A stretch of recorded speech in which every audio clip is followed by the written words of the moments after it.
Kozhikode beach ആശുപത്രിയിൽ ചികിത്സാ പിഴവുകൾ തുടർക്കഥയാകുന്നു.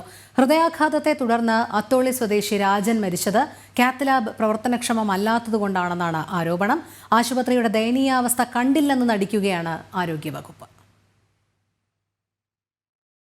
ബീച്ച് ആശുപത്രിക്കെതിരെ നിരന്തരം ചികിത്സാ പിഴവ് ആരോപണങ്ങൾ ഉയരുകയാണ്.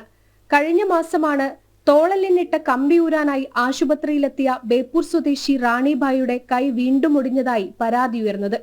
വിഷയത്തിൽ മനുഷ്യാവകാശ കമ്മീഷൻ സ്വമേധയാ കേസെടുത്തിരുന്നു. ഏറ്റവും ഒടുവിലാണ് കാലിന് മുറിവുമായി ആശുപത്രിയിലെത്തിയ രാജൻ നെഞ്ചുവേദനയെ തുടർന്ന് ആശുപത്രിയിൽ വെച്ച് ചികിത്സ ലഭിക്കാതെ മരണപ്പെട്ടത്. അതിന് പ്രധാന കാരണം ആശുപത്രിയിലെ കാത്ത് ലാബിന്റെ പ്രവർത്തനം നിലച്ചതാണ്. കാത്ത് ലാബിന്റെ പ്രവർത്തനം കാര്യക്ഷമമായി നടന്നിരുന്നെങ്കിൽ രാജന് കൃത്യസമയത്ത് ചികിത്സ ലഭിക്കുമായിരുന്നെന്നാണ് ബന്ധുക്കൾ പറയുന്നത്. ആശുപത്രിയിലെ കാത്ത് ലാബ് 8 മാസത്തോളമായി അടഞ്ഞുകിടക്കുകയാണ്. 10 മാസമായി കാത്ത് ലാബ് അടഞ്ഞുകിടക്കുന്നതിന്റെ പൂർണ്ണമായിട്ടുള്ള ഉത്തരവാദിത്വം ആരോഗ്യ വകുപ്പിന്റെയും സംസ്ഥാന സർക്കാരിന്റെയുമാണ്.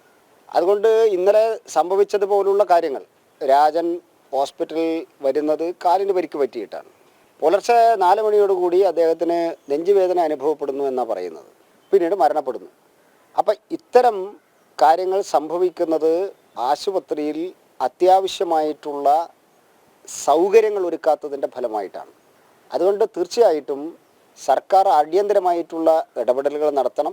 2.5 കോടി രൂപയോളം കുടിശ്ശികയായതോടെയാണ് ആൻജിയോപ്ലാസ്റ്റിക് ഉപയോഗിക്കുന്ന സ്റ്റെന്റും മറ്റുപകരണങ്ങളും വിതരണം ചെയ്യുന്നത് ഏപ്രിൽ 1 മുതൽ കമ്പനികൾ നിർത്തിയത്. സാധാരണക്കാരന്റെ ആശ്രയമായ സർക്കാർ ആശുപത്രിയോട് ആരോഗ്യവകുപ്പിന്റെ അവഗണന തുടരുകയാണ്. ഖജനാവിൽ പണമില്ലെന്നാണ് ബന്ധപ്പെട്ട ഉദ്യോഗസ്ഥരുടെ വിശദീകരണം. ഹൃദ്രോഗത്തെ തുടർന്ന് ആശുപത്രിയിലെത്തിയാലും മടങ്ങിപ്പോകേണ്ട സ്ഥിതിയാണ് രോഗികൾക്ക്. ജനം, കോഴിക്കോട്.